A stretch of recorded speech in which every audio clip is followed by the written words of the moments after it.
সুপ্রভাত, আবার চলে এলাম সকলের সামনে আমাদের রান্নাঘরে। আজকে আমি দহি টোস্ট করে দেখাবো। প্রথমে আমি টক দইটাকে একটু ব্লেন্ডার দিয়ে ফেটিয়ে নেব। এবার ওর মধ্যে পরিমাণ মতো একটু নুন আর একটু হলুদ, আর যেহেতু টক দই ওই স্বাদের জন্য একটু চিনি, চিলি ফ্লেক্স, গোলমরিচের গুঁড়ো দিয়ে ভালো করে ব্লেন্ড করব। এবার আমি গ্যাসের মধ্যে ফ্রাই প্যানটাকে বসিয়ে দেবো, দিয়ে গরম করে আমি ঘি ফোড়ন দেবো। ঘি দিয়ে ওর মধ্যে কালো সর্ষে, কাঁচা লঙ্কা আর কারি পাতা দিয়ে একটু নাড়িয়ে ওই ফোড়নটাকে আমি টক দইয়ের মধ্যে ঢেলে দেবো।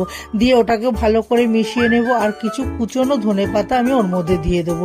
দিয়ে এবার ভালো করে মিশিয়ে এবার পাউরুটিগুলোকে একদম ওই টক দইয়ের মধ্যে দু পিঠ ভালো করে চুবিয়ে এবার ফ্রাই প্যানের মধ্যে অল্প সাদা তেল দেবো, দিয়ে অল্প অল্প করে এবার পাউরুটিগুলোকে দিয়ে দেবো। দিয়ে এপিঠ ওপিঠ ভালো করে একটু ভেজে নেব, নিয়ে তারপরে তুলে সাজিয়ে পরিবেশন করব।